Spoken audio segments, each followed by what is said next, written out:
Ladies and gentlemen, as you can see, it's a very special day. Sir, we're going to need you to calm down. We have Carl Payne in the building today. This guy is a legend in the game. Cole from Martin, Cockroach from Cosby Show, and now he's playing L.A. Reid in the new TLC movie. Yeah. Big things. All right. Before we get, because I know you're here promoting TLC, that's good. We're going to get to that. We're going to let you do your little promo run. A couple things we need to ask you first and foremost off top, just to set this shit off right. Let's go. Who's a better comedian, Cosby or Martin? Well, they two different types of comedians. No, I asked you if there was two different types. I said, who's better? Cosby or Martin? I'm gonna go with Cosby. Oh, yeah. Saved your soul right there. Okay, that was a trick question. They're both good. Who paid better? Cosby or Martin? Martin. Who's a better best friend, Theo or Tommy? Tommy. Tommy? Yeah. Straight up. Man, I thought you were gonna go Theo. Nah, come on, man. You know Tommy ain't got no job. I thought he had a job. He used to go to... Exactly. That's why he a better friend. Yo, listen. Carl Payne, born and raised in New York City. Actually, they got it all wrong. I was born in South Carolina. Oh, okay. Yeah, like my father was stationed down there, and my mom's family is actually from there. My father's from here, so I was born in South Carolina, and then we moved to New York, and I was raised in how old? Like second grade. Okay. Yeah. I mean, I was here before then. You know what I'm saying? Like immediately I was here. Right. You know, as like a youngster, but I went to kindergarten here, first grade in South Carolina, and then it was like right back to yeah. Harlem. Yeah. And then so Cosby Show. Yeah. How old were you? Was that your first gig? No. Well, that was like my first major gig. My first gig was like, it was a Saturday morning show for kids. It was called Felix the Cat. Yeah, it was silly. Wait, I remember that, but wasn't it? It was live a cartoon. Action. No, it was live action. Live action. It was like a dude walking around with a big costume on. It was like Halloween. It was really retarded. It was Wally the koala bear or something like that. Hey, you gotta get on somewhere. Yeah, no, but I did a lot of commercials before getting on doing that. Like I was the king of the Saturdays. Right. Yeah, like, no, seriously. Like I even developed names in the hood. Like everybody was calling me by the commercials that I was on. Right. I had this Hershey commercial where I was breakdancing and you know, they was like, yo, Hershey. I'm like, who else was anybody else was around in those commercial days that's like now? Well, there was a lot of hip hop dancers like in the Hershey commercial, like you know, cast that was big in the hip hop background dancing scene or whatever back then. J-Lo? Was J-Lo around? Nah, she wasn't around. She wasn't around back then. Probably Crazy Legs. Crazy Legs was around. This kid named Jamal, I think his name was. He was real big with hip hop dancing back then. And we did. You know who I met early on, which is crazy? We did an episode of Cosby with him, Adam Sandler. Really? Yeah, he was on one of the episodes he was on. Oh, Cosby though. Yeah. Oh, I think man those commercials. I'm just saying though, like people like so then you get on, to so you get to then you get to Cosby because Cosby was ill because it was filmed in New York. Yes. Which a lot of random most shows weren't. Even if the show was in New York, it wasn't filmed in New York. Yeah. We shot it in Brooklyn and in Queens. Oh, matter of fact, you know the front of the Cosby house is right around the corner from here. No, it's not. I swear to God. No, it's not. I swear. No, it's not. It's on 60th Street. No way. It's his real house on 60-something Street. No way. I'm telling you that every day there's a tour bus that goes by. Well, they making money off the wrong house. I mean, not hip hop, TV and movie tours, and they show you the Cosby house. Maybe it's right. Maybe. I just remember he had a brownstone on like 60 something. Who's him? Cosby? Yeah. Where's it at? Is he still there? I don't know. Maybe we'll go check him out. Yeah. So you get to Cosby, and because we were just talking off the air, it seemed like you were probably on every episode because you were Theo's best friend, but you probably weren't on that much as we remember. No, I wasn't. Trust me, my checks definitely didn't reflect me being on there as much as I would have liked them to be. I actually was up for the part of Theo. A lot of people don't know that. Like they flew me, Malcolm Jamal Warner, and like one other kid from Jersey. to California for the screen test. Really? Yeah, and then they sent him home, and then it was just like me and Malcolm for the part of Theo. Who was that other kid? He's hating life right now. Yeah, he's some kid with a Jerry curl named Sugar. Oh, Suge? Yeah, that's my man. Oh, Suge. Yeah. So he got the role, and they were like, "We need a best friend." Yeah. He, that was the first time I really had my first experience with the business like side of things, because I was like young. I was like 15, something like that, and it was like the way they did it back in the day was cold. Like, nowadays you audition for something, you get a call, and it's like, all right, you didn't get it. You know what I mean? Or you don't get a call, then you didn't get it. Right. But back then, everybody was in the same room, and it was like, somebody come in the room and be like, I need you to stay. Good job. You can go. Wow. Yeah, and you'd be like, it's an easier way to take it out of me. Thank you. Yeah, well, they treat actors like, because there's a dime a dozen. There's a million people want to be actors. So once you're in that position of power where you could then pick who you want, I think people get a little drunk from power, and they start, even if they're just like a casting person, they start calling shots. Oh, trust me, I've been there. I've been on the other side of the camera too. Like over the last 10 years, that's what I've been doing, is directing and producing. And yeah, you feel yourself a little bit, just a little bit, because it's like what it's like to be on the other side. So you do have some sort of sympathy, but at the same time, it's like you forget. Don't act up. Yeah.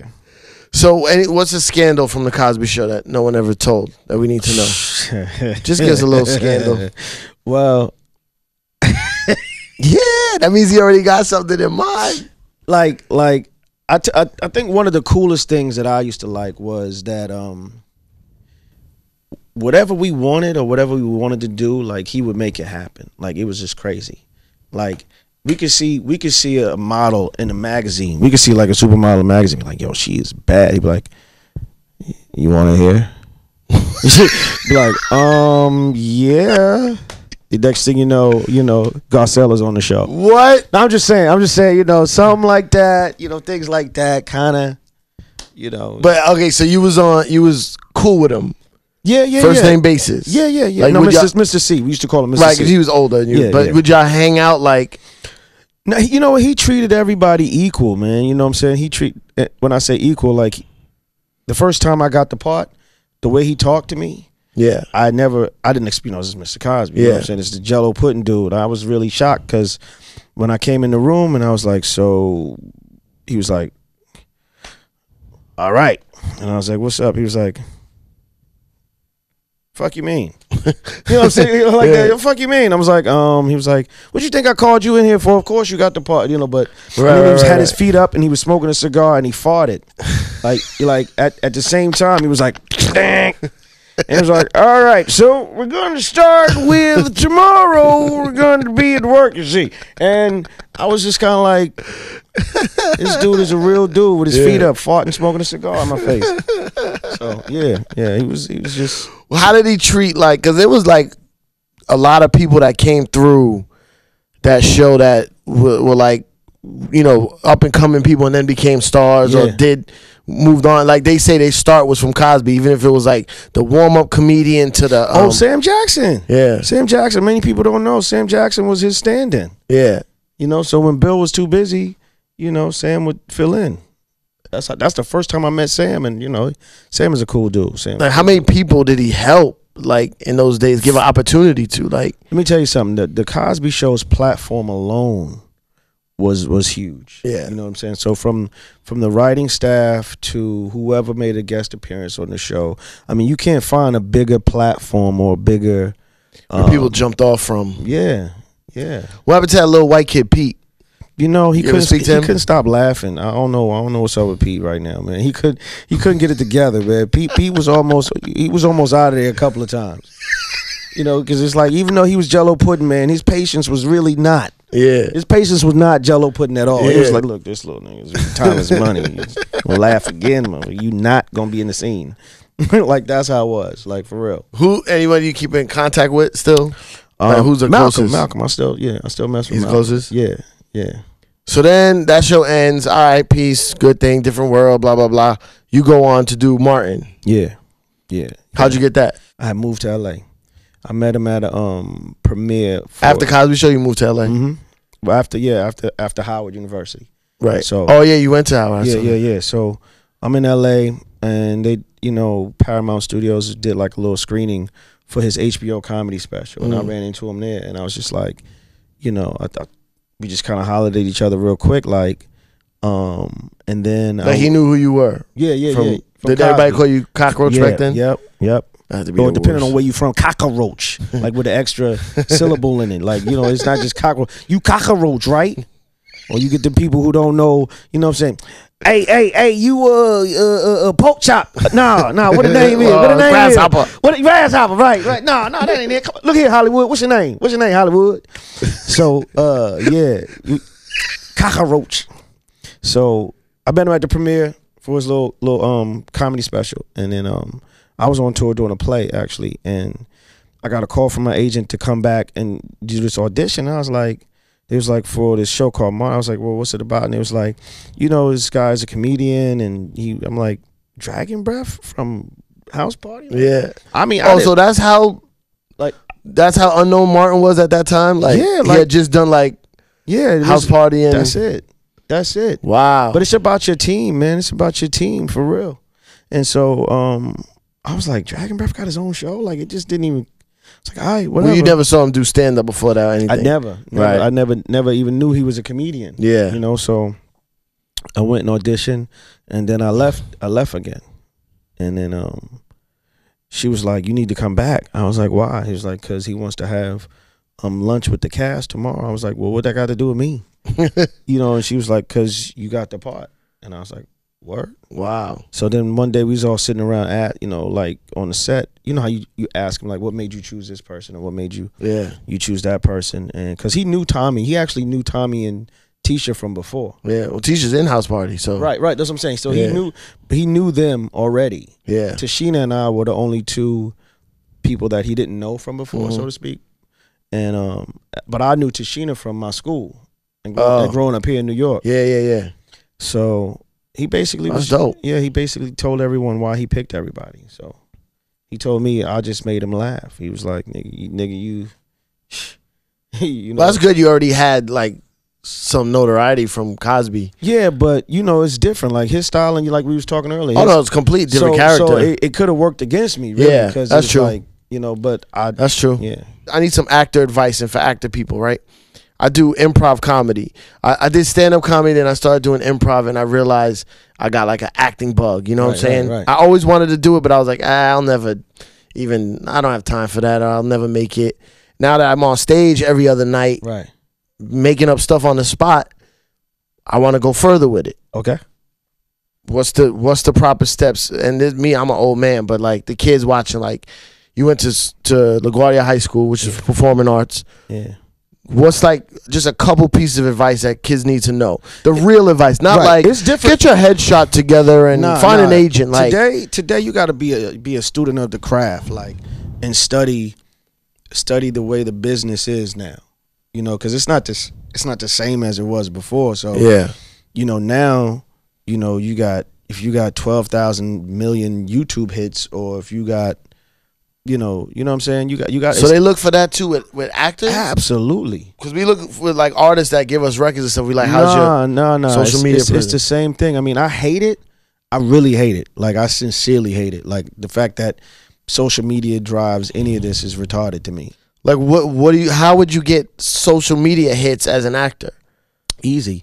You start creating your own little skits, like what you're doing now, right? Yeah. Now, I ain't gonna give it away. I'll sell it to you after this is over. Like, okay. We can talk about me EPing it, but right. Yeah, for real. Like, but you just gotta, you gotta basically make some noise, and you gotta build that, like you said, you build that following. So it's like you can tap into other people's followings. You know what I mean? By inviting one of them maybe to be in your skit and so forth and so on. Right. And then that way. But so what does that have to do with acting? For example, because that's the same place that everything is going, and everyone's looking at right now. Yeah.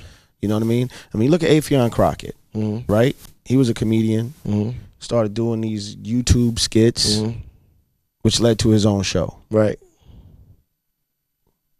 Off of Yeah, Was that off of like, that? Well, what about like a kid who's like, you know, a kid- Shakespearean actor, Okay, like so for him, goes to school for so like for him- the craft. For him, which is great because you got to me, I think you should be a student of the craft. Period.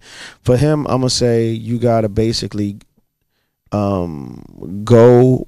First of all, put yourself in the situation. Put yourself in the position of where do I need to be? You know, are most of the jobs in New York or most of the jobs in LA? Yeah. Okay. And like for myself, I just got my hustle on. I went straight to LA. I drove cross country because I was like, this is where they doing it at, right? Right. So this is where I'm going. And I beat down all the doors, but learn the business side of it, and that's kind of what I was getting at. Like, like the way people promote themselves or even be seen now, it's like they don't even care about headshots because they want to be able to look it up on. They want to be able to do this, right? Look you up. They want to be able to have it on the phone, like it's sent to them now. Everything is this. So while they driving and they at Starbucks, they can look at your reel. You know what I'm saying? So you gotta have this. Put yourself on tape. You know, whether you're doing a scene or a monologue or whatever it is, you do as much as you possibly can as far as visually, because they want to see it now. It's crazy. They want to see it now. You know what I mean? Yeah. They don't got to waste time bringing you in and look. Oh, he don't fit. Exactly. How do you deal with the rejection? I heard like the rejection. A lot of my actor friends in LA is like, yo, you hear no every day. Right. It's just a part of it. It's like, but I've been doing it so long, so it's nothing. But that's if you this is how you tell who's built for it or not.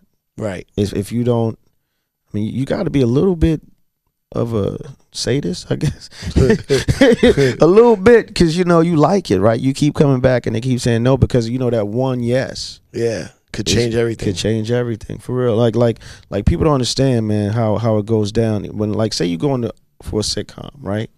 Or for a pilot. Let's just say a pilot. You lucky enough to get, and this is how bad the business is right now. So it ain't even like that. Like, it'll be me, Blair Underwood, and you and somebody else who just got off the plane in the same room.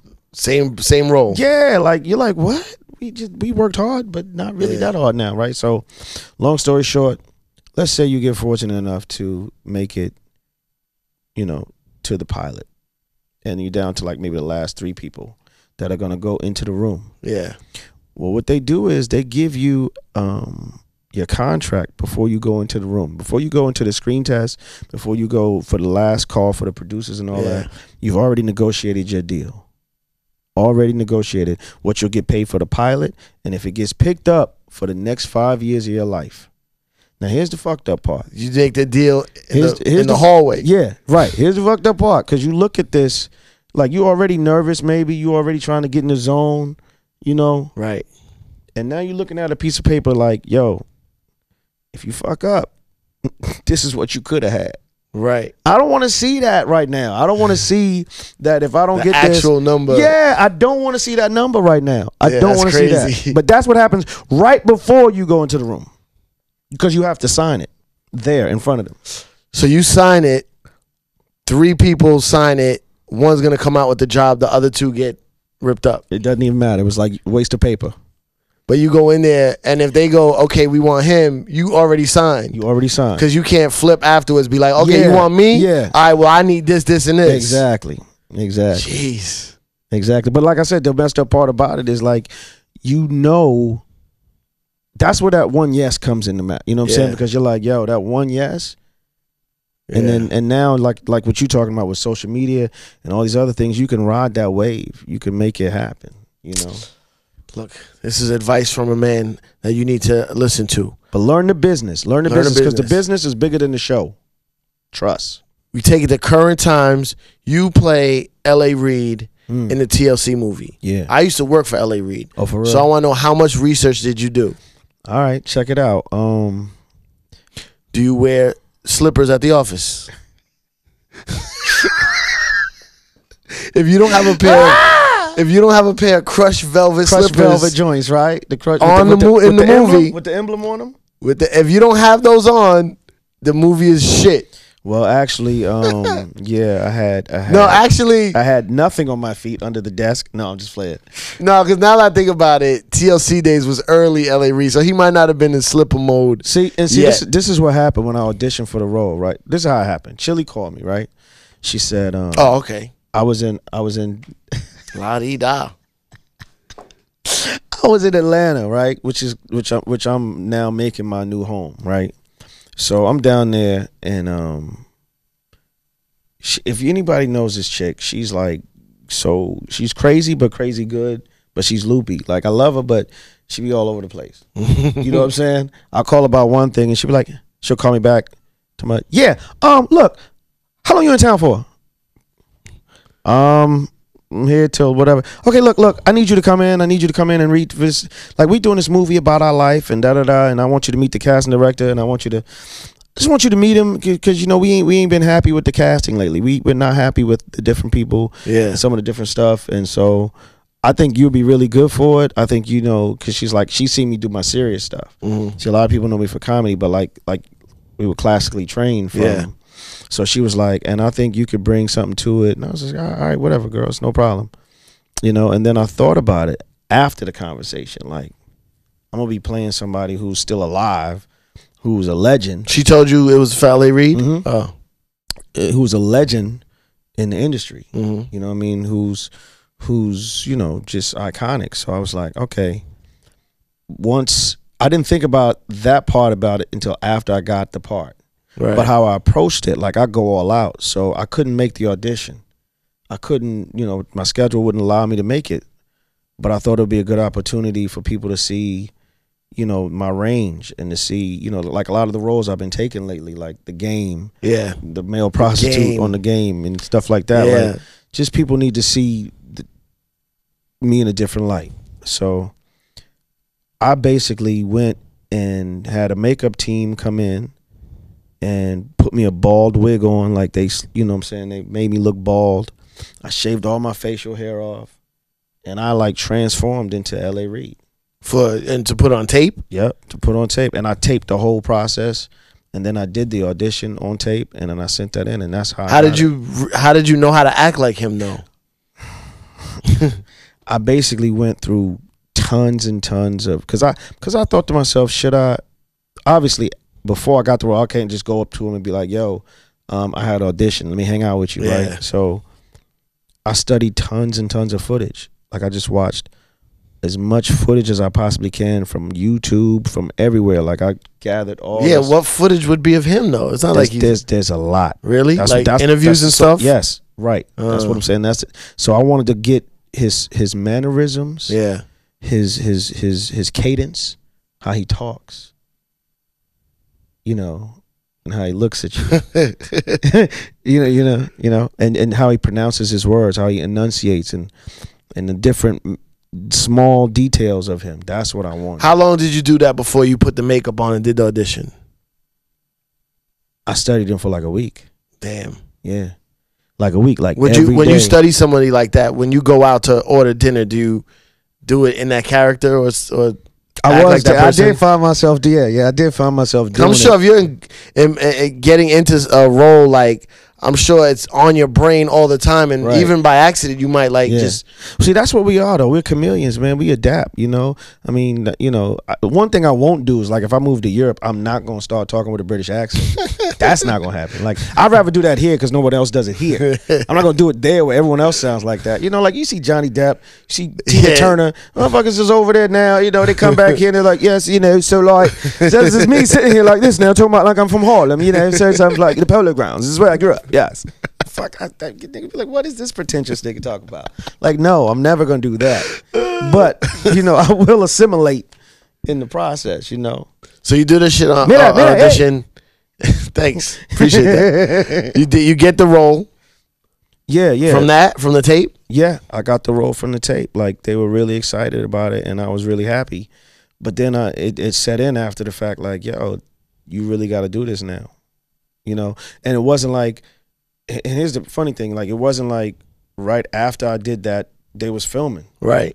It was like 3 months went by or 2 months went by before it was time to go to work. Yeah. So I had to get back in that frame of mind again. Yeah. because you do other stuff in between there. And so, but then I realized it was early L.A. Reid, not today. Right. So realistically, I was way wrong. Because that was one of the like, you feel what I'm saying? because Like, you're studying interviews like when people cared about him after he was already popping. Like, but back then he was just even the look that I went for was like not what they was looking for. But I think because I did, I think they saw you kill it, right, and then they'll be like, okay, we'll adjust it a couple years back. Right. So by the time we started filming, I had grew a beard, and they were like, perfect, because.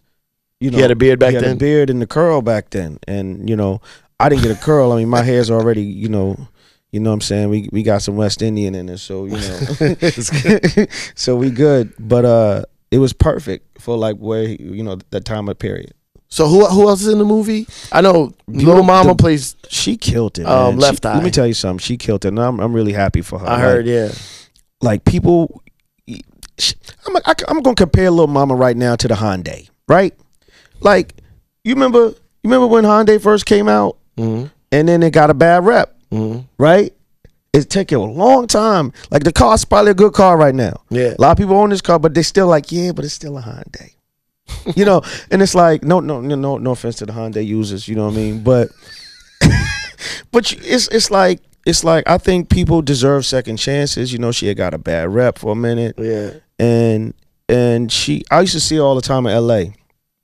And she would always talk to me about like what you're doing. Seriously, yeah. You could ask her. She would always talk to me about the acting thing, and I'd be like, "Yo, And she asked me advice how to do it, how to get into it, and she really wanted to do it.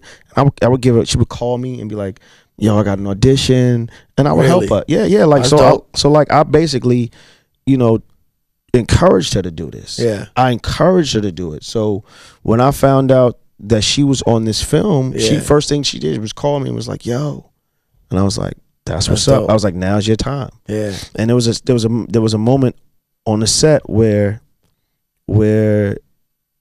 I mean, every day you could see her. She worked so hard, and every day she was like, still like not comfortable in the skin of this new role. Yeah. Meaning acting. And she would be, one day we was doing a scene where she had to do the rhyme, like when they was auditioning for us, when they were auditioning for L.A. Reid. Yeah. And she had to rhyme like Left Eye. And she kept forgetting the words because she was overthinking it. Yeah. And I was like, yo, I just pulled it to the side, like, and I was like, yo, okay, forget the fact that we doing this thing. Like, yeah, we acting, but you're a rapper, right? She was like, yeah. I was like, so rap. Like, yeah, that's right. I'm like, this is where you go back to. This is where you shine. Essence, yeah. This is you. Do you. Like, don't. You be you right now. Yeah. And this is going, and own this. All of this. Own this. Nah, I know that overthinking shit is hard, man. Yeah, because that's the thing that people don't understand about acting, man. You got to live in the moment. People think, oh, you're an actor, you're a great liar. No, dentists and doctors are. I tell the truth because I'm present. Yeah, you know that's the realest. That's the realest shit ever. That's how I'm trying to live my life. Yeah, I'm always thinking about what am I do next. What am I do? No, live now. Live in that moment, and that truth, right there in that moment, is what sells it. That's why people be like, yo, he killed it. Yeah, because he committed to what the hell he was doing right then and there. He became because people think you want to do the acting part so you could get the award in a year and a half or whatever it is, and like you're thinking about the award, you have to do this right now. You got to do the work first. You got to do the work. I think the thing about actors, the thing that we love and hate at the same time is that when we were younger, for example, we pretended to be Superman, right? And Batman and cops running around with the little towels tied around. I was Tarzan. I had like underwear on and a stick. I was butt naked. You know what I'm saying? I killed like 5 cats in my grandmother's backyard because I thought they was tigers and shit. And she was just like, you need therapy. But we became these things because we hid in the character. Yeah. You know what I'm saying? We like, these are our masks, but we don't have a mask because it's this. So when we go in public and people like really think you're stupid like Cole, or they think, whatever, we can't take this mask off. Yeah. The acting is our mask. We become these other people. And right. And sometimes it's therapy. You know what I'm saying? Like sometimes it's therapy. Like when you got to play a role where you you got to deal with something, and maybe it's an issue in your real life that you never dealt with, but you can do it there and leave it there. Yeah, it's true. You know what I mean? So who else is in it? Who plays Chili? Keke Palmer.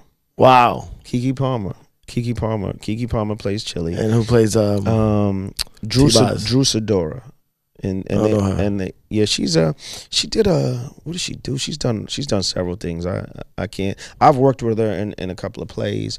I know she did a lot of episodic TV. Like she was the girlfriend on this show, or she was on the game too. No, she was on the game. She was. She was on the game too. I don't really watch the game. Yeah, me neither. But is Babyface in it?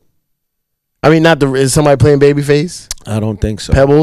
Pebbles, Rochelle Yates. Do you know who she is? No. Have you ever seen her? No. You'll see. I might have. I just don't know names. Yeah, no, she's gorgeous. How far does it go now? Evan Ross plays Dallas Austin.